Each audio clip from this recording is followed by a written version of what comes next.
on PM Express, a conversation we've been having since a new CJ was nominated and finally sworn into office yesterday. Justice delivery in Ghana. Is Ghana's constitution fit for purpose? You may be aware that yesterday was Constitution Day. That also is significant. So the swearing in of Ghana's 14th Chief Justice on January 7, Ghana's Constitution Day, has reignited the conversation of whether the 1992 Constitution meets the aspirations of the people. Now, expectations are high for the new CJ, Justice Enini Abua, who has vowed to jealously guard the integrity of the country's judiciary. Now, there were some key challenges before he was nominated and finally sworn into office. And of course, at his vetting, all those issues came up. Some of the issues include the integrity of the judiciary and the continued perception of corruption of the judiciary, which was tainted by some corrupt judges who take bribes, and delays in the justice delivery system, poor infrastructure of the courts and residences of judicial officers, inadequate resources for the running of the judiciary and justice delivery system, legal education reforms. You followed all the agitations, all the press conferences, all the protests, demonstrations by law students, just because some people who wrote the entrance exams did not make it to the law school and they thought they were not treated fairly. These are issues that the new CJ has vowed to deal with, and he wants to deal with it vehemently.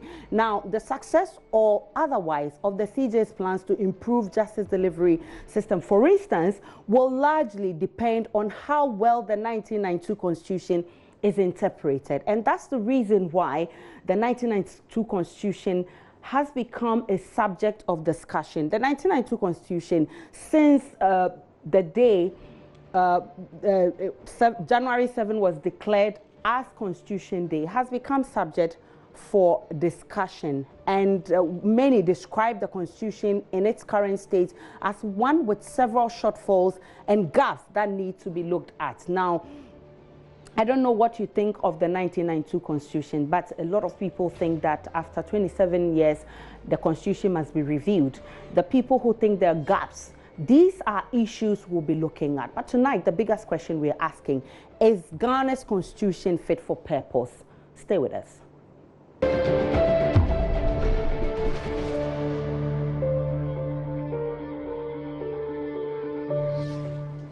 My guest in the studio, Kweku Ansa Asari, is former director of the Ghana School of Law and also rector of Mount Cresco University. Good to see you. Dean of the Law Faculty at Mount Cresco University. And also private legal practitioner Martin Kwebu also is in the studio. Good to see you, gentlemen. Later on in the discussion, we'll be joined by Dr. Kojo Asante Pumpuni, who is Director of Advocacy and Policy Engagement at CDD Ghana, and who is very interested in this conversation. So, yeah, I mean, we've had a new CJ, and we've been talking about improving the justice delivery system. He himself has stated that he's very passionate about doing that. He said he would jealously guard the integrity of the judiciary. That to me are very strong words that people will hold him to. But what would you say is so unique about this new Chief Justice? And I think I should start with Senior. Exactly, that's what I'm going to say. There is seniority at the back. Good evening, first of all, viewers.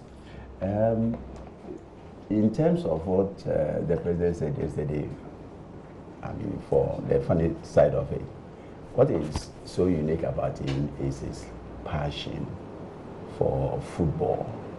And if he's going to translate the same passion into justice delivery, then I think that the expectations will be met. And he's someone who is very, very, very conversant, with the rules of procedure and evidence. He knows his substantive law. And for me, the assurances that he gave to the nation yesterday in response to the President's statement of reposing confidence in him that he will live up, to the expectation of the people is what I, took along home with yesterday. Okay, my perspective on it. Basically, so of course his football credentials have been well stated here, but that apart, Yasisini Yebua is what would you say? Quite enigmatic, right? Yeah, you go to court, you find that when your processes are not in order, he would not mince words in putting it right. Okay. And the reported case is even just coincidental. This morning I was reading another one where he had to, straighten a very senior lawyer who took another lawyer to the cleaners in the court processes. Okay. So I think that his strength, that passion to ensure fairness in the trials, okay, is something that will really take him very far. Because you see, human beings in their nature usually like lax conditions and all that, but you would always need disciplinarians. Okay, let's all look at our upbringing. Sometimes you look back with hindsight and then you see that you tend to thank those who disciplined you more than those who pampered you, right? Yeah, so I think to that extent, yes, let his sense of discipline prevail. Okay, yes, it may not always go down well, but I mean, such is life. It will help us in the long run. Let's look at his history at the bench. What does it suggest? Is he liberal or conservative? That's a very complex question. Why I say complex?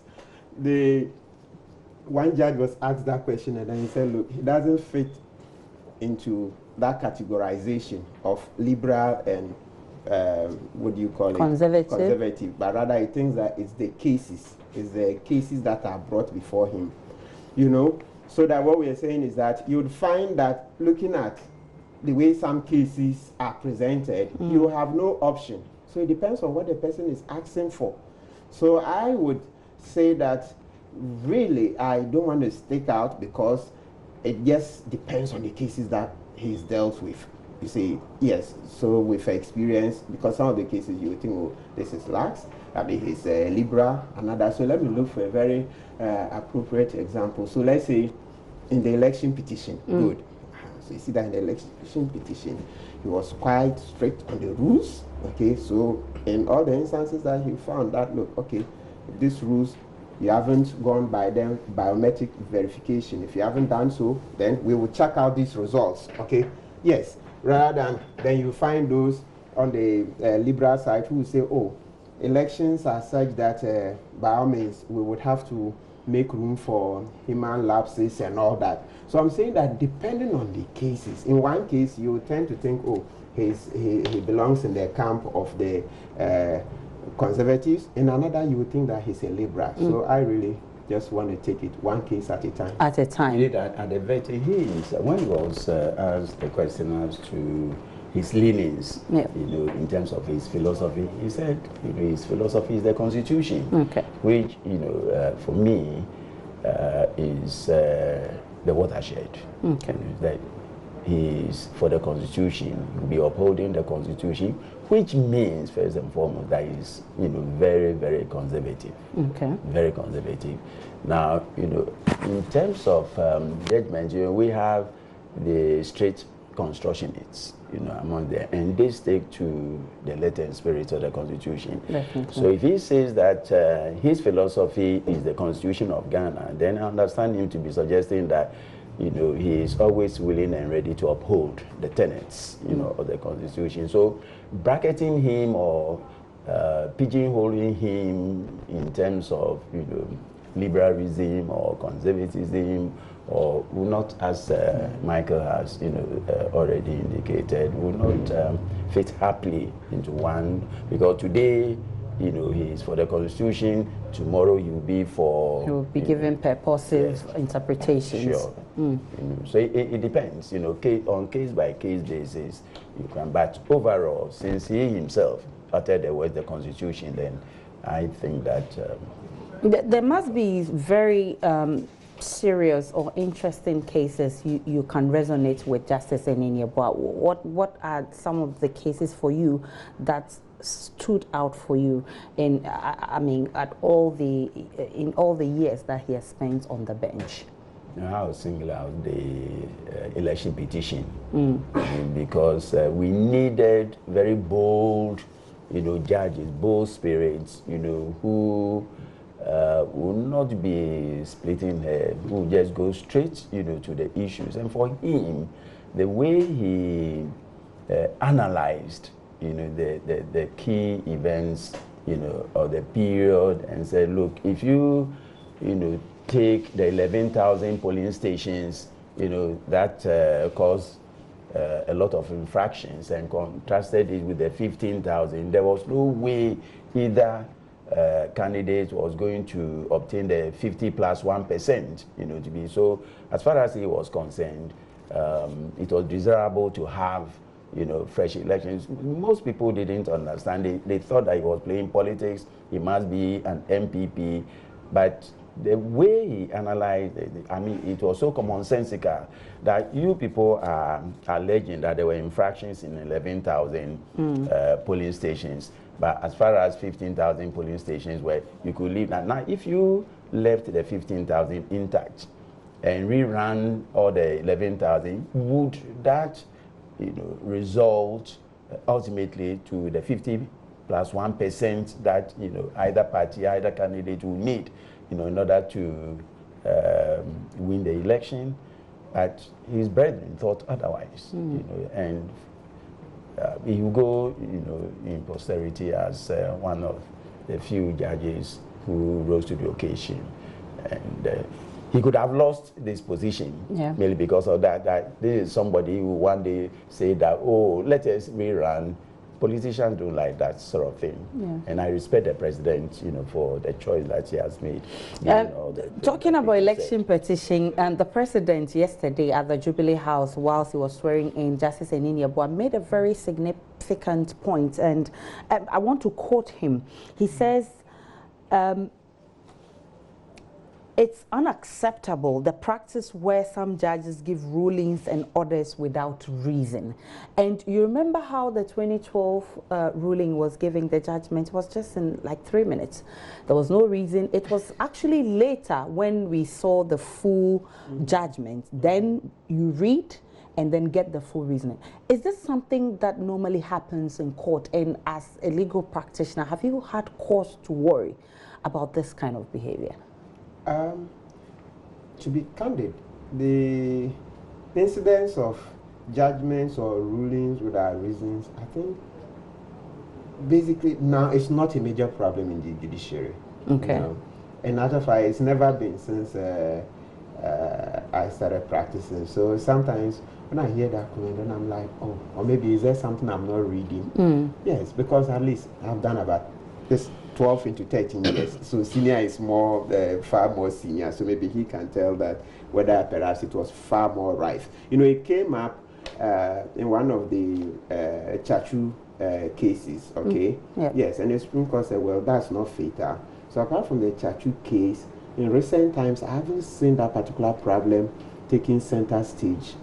I haven't seen it take center stage, you say. So maybe I just haven't read up enough, but at least from my daily experience in court, it's far better now. Generally as a society, we are getting better.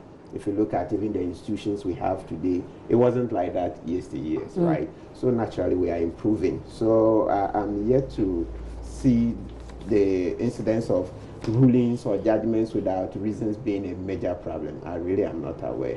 Let me introduce Dr. Kojo Pumpuni Asante, who is joining us via phone. We've been trying to get him on Skype. Unfortunately, we are unable to do that. He's Director of Advocacy and Policy Engagement, CDD Ghana. Good evening to you. Thanks for joining us on PM Express. Good evening to your viewers, and good evening to your panel. Doc, I'll come to you shortly. I want to deal with this issue, legal education. You've been very passionate about this, Ms. Ansasari, and we've all been following this year what has happened. How many people writing exams? 124. only passing to the entrance to the School of Law, and all the agitations that came up. Now, the new CJ says he will vehemently tackle this. How would you describe the CJ? Is he one who sticks to the latter, or you would describe him as one who sees beyond the black and white? Difficult question. But I think that having known him since 1976, when he entered the University of Ghana, and being a close colleague at the bar, Justice Enieboa is one who believes in, just like the former Chief Justice, her leadership, Sophia Kufu, in standards, high standards. And that's why I started, with football. You can even see a Ghanaian heading a FIFA Ethics Committee, a position that used to be the preserve, the exclusive preserve, of the Europeans. So for him to rise, that implies that, he hasn't compromised his principles of integrity, fairness, and discipline. What I expect is going to happen is he's not going to be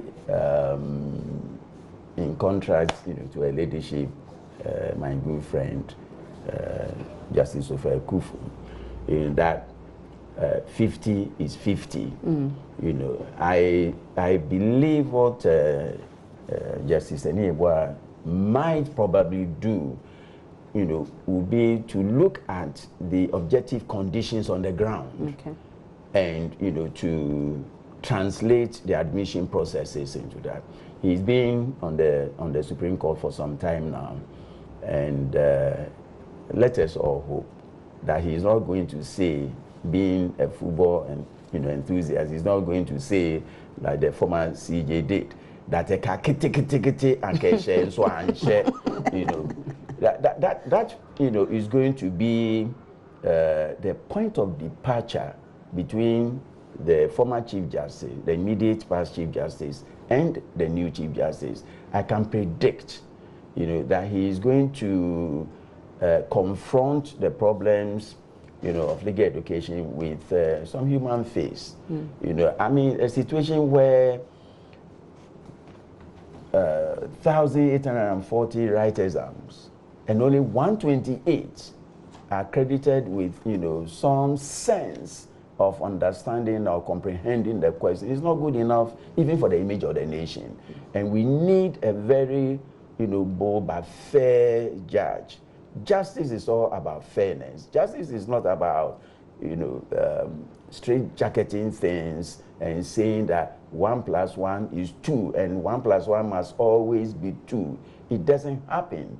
In 1979 in Nigeria, 2/3 of 19 translated into a fraction that, 2/3 of 19 states. A state is not, something that one can say that. But then the Federal Supreme Court of Nigeria realized that that was, that required a pragmatic way of doing things, and therefore, arithmetically, they managed to say that it could be 13.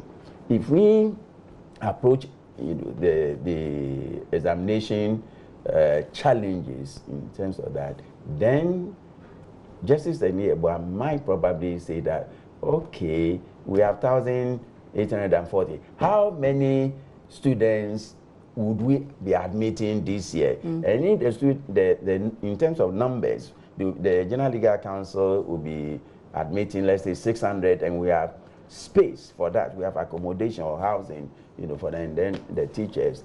Then I expect him, to be able to lead the General Legal Council, the other members on the council, to say that this is the problem we have.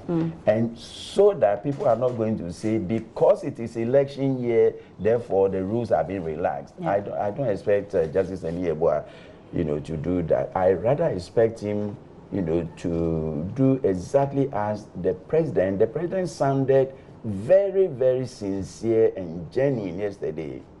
very, very sincere. And then if you recall some of the words of the president, you see that it wasn't all about politics. Yeah. It was all about pragmatism, meeting the aspirations of the people. And one of the aspirations of the people will be, in the area of admission to the law school. I'll pick your expectations of the new CJ as he's been ushered in, and of course, whether you think he's going to stick to the status quo or he will think beyond the black or white. But let me get to Dr. Kojo Pumpuni Asante with the CDD. What are your expectations of the Chief Justice? Well, I think generally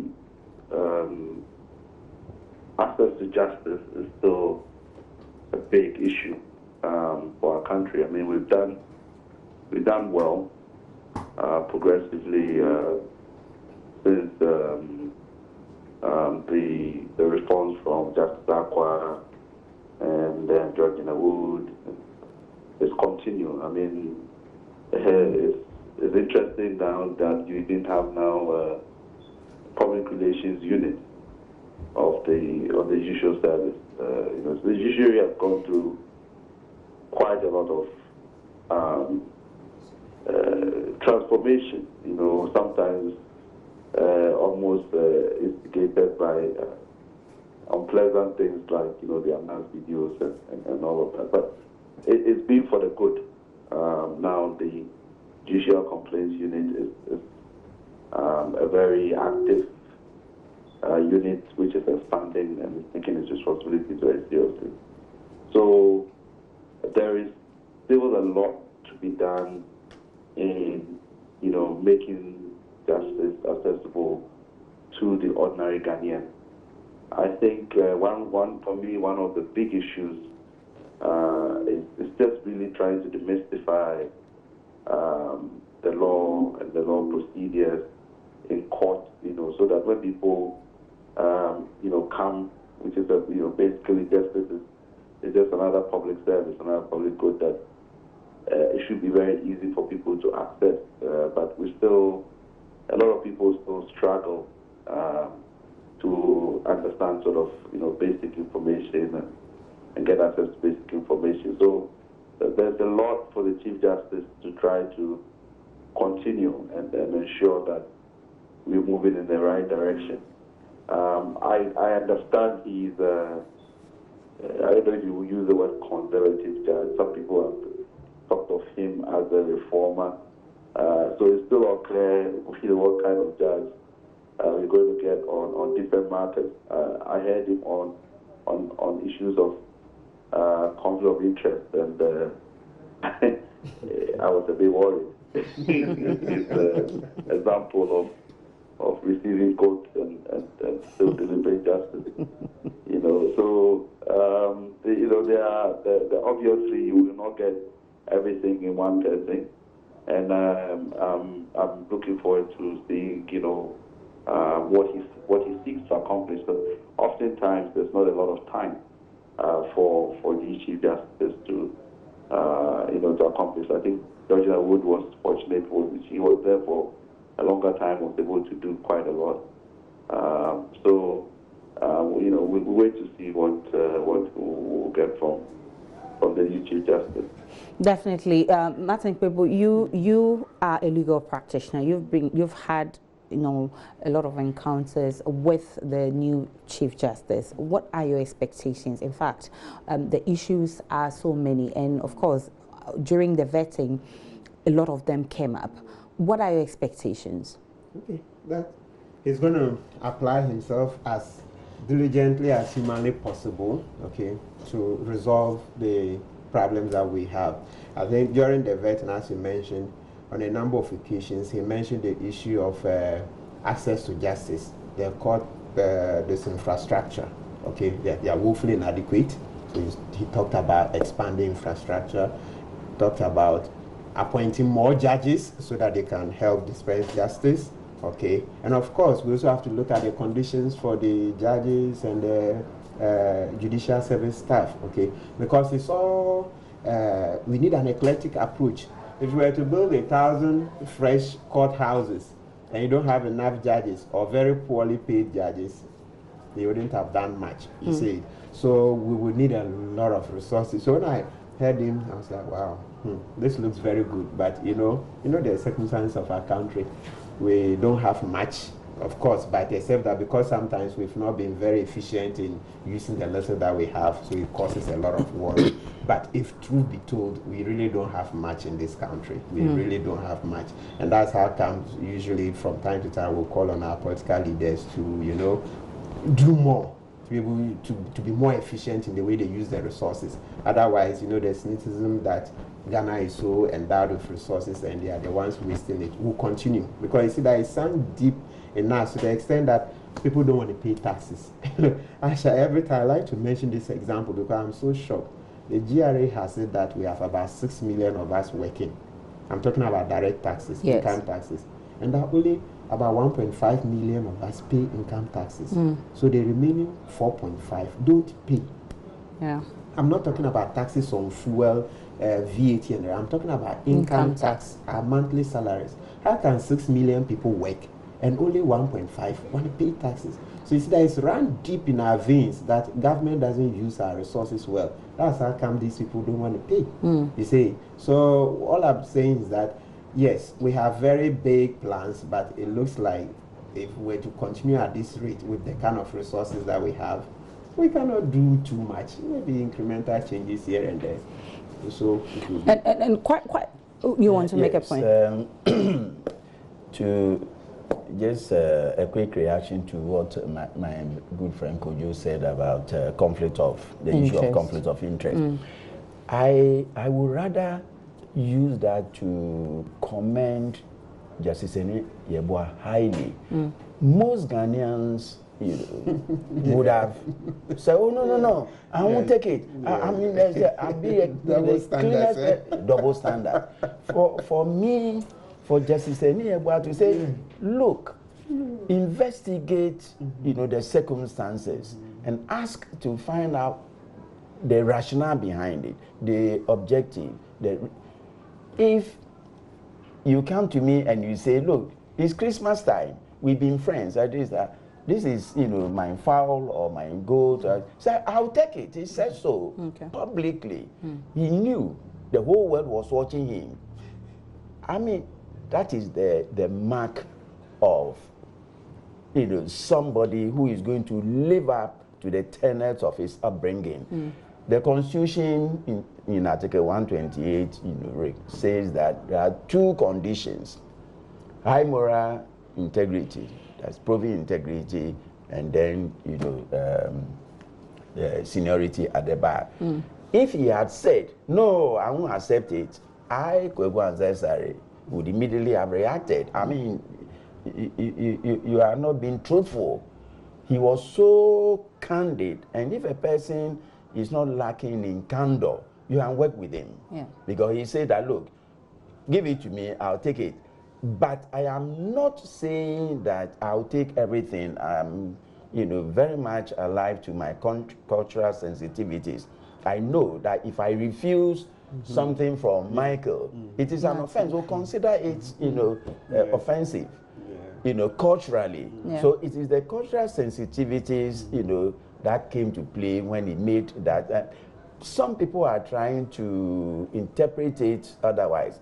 For as you know, as far as you know, I am aware, Ghanaians play double standards in this thing. Christmas time, when things come our way, we accept. I have accepted some, but I'm not going to say throughout, you know, a period of legal education, I never ever, you know, took anything from a student. Give me this and I'll give you marks. No, I won't do that. And my students have known me to be very, very strict on that. That doesn't mean if a student buys me lunch, I won't accept. If I refuse it, I'm offending the student. Oh, that is why you are doing, you know, so you know. So we should rather, you know, regard that, in that light. But more importantly, I'm happy that you put him more into the conservative category, somebody who wants to stick with what the Constitution talks about. Sure. That brings back the conversation of whether our Constitution is actually fit for purpose. And I'd like to go to Dr. Opuni, Dr. Asante there. Doc, you have pointed out that our Constitution in its current state is filled with some shortfalls and gaps. What are those gaps you talk about? Well, thank you again. And maybe let me just make a small point about my reaction to that. I mean, the reason why I draw attention to that statement is that I think in the position that Justice Denis Yeboah found himself, yes, I like his candor, but I think, you know, his statement reveals his thinking around a policy issue, a legal issue, you know, a constitutional issue. And for me, that says a lot. So, I mean, I draw the attention to that because where we have really struggled in terms of our ethics in public service, where we draw the line between some of our cultural values and our ethical standards in public service. And we really struggle. And often, if you've dealt with a lot of corruption cases, finding the line, you know, the lines get blurred very easily. So, I mean, at least one of the things that I take from him is that he called for a discussion around these things and a real serious discussion about issues like nepotism and so on and so forth, and how we situate it in our own context, because it's not just his view. A lot of Ghanaians believe this as well. And, you know, they might be justified in their own experiences, you know, but we have to look at how that impacts on our ability to, you know, have a public service that is not mired in misconduct and corruption and so on. So, I mean, I raised that point, you know, just on that. On the gaps, I think the Constitutional Review Commission report does identify a lot of issues. I think for me, a big part of the problem is really the political design that we have to ensure checks and balances. There's too much power in the hands of our president. And it's almost that we've, you know, we are expecting the president, you know, we're hoping the president, in the exercise of his discretion, will be a saint and would have all the restraints possible to make sure that he checks himself or herself, in the case may be. And you can't really organize the state that way. You cannot rely on, you know, human superpowers or some sort of design like that. So, and we've seen, you know, the pressure that is placed on an individual, and it creates all kinds of very negative incentives for the entire structure of government. So you can look at the state of our political parties, you can look at, you know, the pressures from MPs and so on and so forth. So we have to look at that political design, particularly in trying to set up a system of checks and balances that brings the three parts of the state together, you know, the judiciary, the executive, the legislature, and so on, and even the media. So I think that's one, and that's already been identified in the report. But what I was saying was that one of the things we struggle is to try to even implement the report, because if you consider the number of amendments that were being proposed, if you were to put it, you know, to a referendum, or the ones that would have to be taken to a referendum, it would just be too confusing. Just one provision in the recent referendum for local government, and you can see the confusion that we have. So I think if we really want to address all of these very little things that keep coming up and we don't seem to have, you know, an answer to this is the opportunity to reflect and maybe redraft the constitution. It's a major undertaking because you're almost like, reevaluating the aspirations of, the collective aspirations of the people. And, that's a major undertaking. So I think where we are almost caught in an impasse. And if we don't take care, we just stagnate with the constitution report. And maybe what we need is just a new constitution. And looking at, Ghana at 100, maybe that could be, a target that we aim for, for the next 40 years. We try to set up a new constitution with some bold objectives that will propel us forward.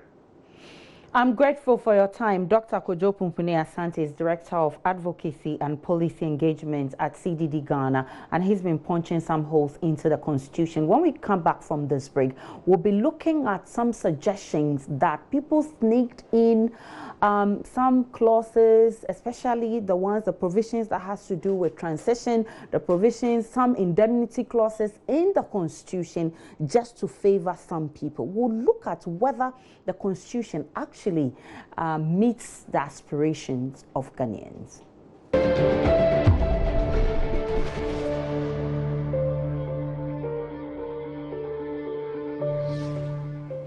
Welcome back to PM Express. We've been talking about the 1992 Constitution, whether it's still fit for purpose. We've also been talking about a new CJ and his plans to reform legal education and also justice delivery in Ghana. Now, the 1992 Constitution, there's so many theories around, and one of those that strike me is the fact that people think the Constitution came after a revolution, and of course, people sneaked in provisions, especially the one to do with the provisions of transition and also indemnity clauses and what have you into the 1992 Constitution. And for that matter, they think it doesn't really meet the aspirations of the people. Do you agree? Well, maybe before you can. People, fortunately, I was the legal consultant to the Committee of Experts. Okay. I can assure the nation that nobody sneaked in anything. Okay. What happened was that on the eve of presentation of the document to His Excellency Flight Lieutenant J.J. Rodin, then chairman of the PNDC, it was felt necessary to provide another framework to protect the coup makers. So the transitional provisions document was actually considered, was deliberated upon, and I believe it was Kwame Nahoy. Yes, he stated it in the Constitutional Review report. He stated that Kwame Nahoy. Yes, who wrote it in black and white, but it was something that was subjected to scrutiny. They debated it, they discussed it, all 7 of them.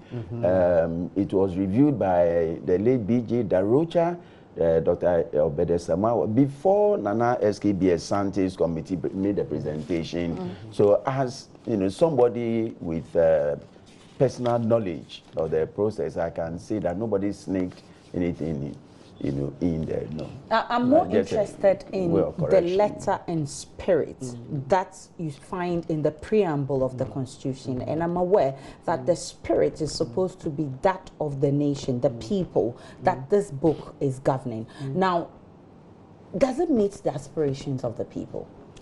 Well, obviously, right now, I would tend to agree with Dr. Asante. Right now, the Constitution really doesn't meet our aspirations as such. We've outgrown it. I mean, just to be blunt, we've outgrown it. Though we are trying to, cope, we've outgrown it. You see, one thing has become very clear to us. You see, in '79, we decided to have a strict executive kind of presidency. We came in '92. We did a hybrid Westminster and the American executive type. Okay, but we've seen that it's weakened Parliament. There is political incentive. The parliamentarians who belong to the ruling government or rather pander to the president, because they are looking for appointments onto board, they are looking for ministerial positions and the rest, okay? So they really don't hold the president in check as much as we would want to, okay? Coupled with what we've said, you heard what Dr. Asante said.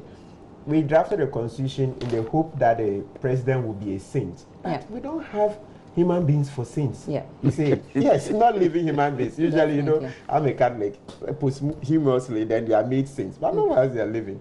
Okay, maybe Mother Teresa is an exception, right? But look, we need to be realistic. The constitution in its current form is really causing us too much headache. You know the issue of this winner takes all? Yeah. The president has too much power. Way too much than is good for us at this stage, you see. So looking at it, it's about time. And it's good the Constitution Review Commission did that good work. We should prune down the powers of the president. You see, some like take the police. We don't want the president to control appointments. Appoints the IGP. Look, the police themselves, when they appeared before the Constitutional Review Commission, their official position is that they don't want the IGP to be appointed by the president. Check, you find it in the Constitutional Review Commission report. And here we are. When you do that, you make the police tools in the arm of the executive. Yeah, they're just tools. They are like, you know, when you're playing chess, you just move them around. Being manipulated by the executive. You know, that's not good for us. It's about time. Let's decentralize. Look, if we have, let's say, you see, like you see in London, okay, and some other countries, you see, divisional. So if it's a city police, look, it ends there. He's a boss there. You go to another city, he's a boss. Decentralize it. But where you concentrate so much power and give to one person, then he appoints the IGP, not too good for us. Look, I mean, reading Dr. Obeda Samuel's this chronicles of this in our past, the political history of Ghana, 1950 to 2013, the experience of a non-conformist. You know the interesting thing. You know, recently our referendum was aborted. Yeah. The quest to vote for DCs. It didn't start today. And interestingly, the commission, the Constitutional Review Commission, made some recommendations that would also require some referendum to be done. Excellent. A lot of recommendations. The thing that excited me was the fact that even when Prime Minister Guzia was there, Ghanaians started clamoring that they want to vote for their DCs and all that. At page 199, it's dealt with here. You see so just bits and pieces of it. It says that the government subsequently published a local council bill, which the leader of the Justice Party, a major of opposition parties then, objected to as undemocratic in a press statement, referring in particular to the power given the Prime Minister to decide on the terms and conditions of appointment of the chairman. Such chairman, the statement claimed, will not represent the will of the people. Accusations rebutted by Adade, the Minister of Justice. Then you go on. So on and on. Then they say eventually the Prime Minister decided to appoint only the chairman of the district and regional council. That was the current local government system we have. So you see, and they said even after that, they said, look, Justice Party supporters staged a massive protest march against the bill after it had passed through the consideration stage in Parliament. Okay, and so on and so forth. So what I'm saying is that this quest to elect DCs to make sure that we diffuse power at the base, it didn't start today, before you and I were born. So it tells you that for us to have maintained such provisions in the 92 Constitution is problematic. You have earlier on alluded to it. Well, the open secret or the allegation is that the Constitution was drafted in such a manner to appease the ex-president, the president at the time, so that he would accept to, you know, for us to have democracy. That's the received wisdom as to how to, well, senior is here. You know, it's not everything that is written in black and white, okay? So the point is that, look, now we've done about 27 years, right? Look, let's review this Constitution. The Constitutional Review Commission has done a lot. If we're even implementing a few of them, especially this local government, making sure that we are holding DCs accountable, having the local people elect their own DC is paramount. So at this stage, we plead with the president that he should reconsider that referendum that he cancelled. Let's do it. Yes, let's appoint our own DCs, but on non-partisan lines. Because the center is just too heavy. Okay, no, that's not good for our democracy.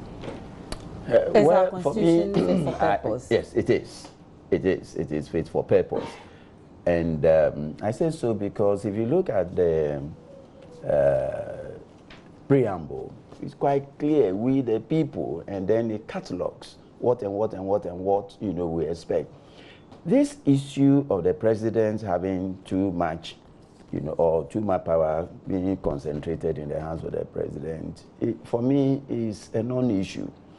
It is rather whether we are allowing the processes to work. It is not, you know, what has been stated. The checks and balances are there. Now, if you have a parliament that is weak, obviously and naturally, the president, you know, will be a super president. If you have a judiciary that is weak, the president will have it all. And the president himself yesterday said, you know, he reminded... But if the president appoints the Chief Justice... The president is not appointing the Chief Justice. If you look at the Article 144, dealing with the appointment of the Chief Justice, let's use that as an example. Article 144, Clause 6 is quite clear that in the event that the office of CJ is vacant, the most senior justice of the Supreme Court judges shall act. Like Justice This one, yes. It doesn't need any president to say that I'll do this or I'll do that. But we as Ghanaians, we love power. We love power. And we always want, you know, our president to feel good.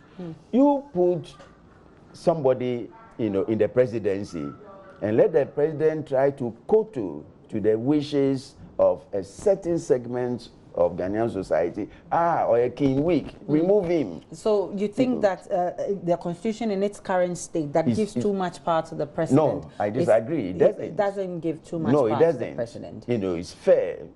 It's the whole doctrine of separation of powers is predicated around checks and balances. And it's the same point, Martin, if the president is the one that will appoint you onto boards and all of that, we can criticize Parliament is so weak because they are looking for appointments. But then, again, let's go, you know, step by step. You take Article 57 on the executive and Article 58.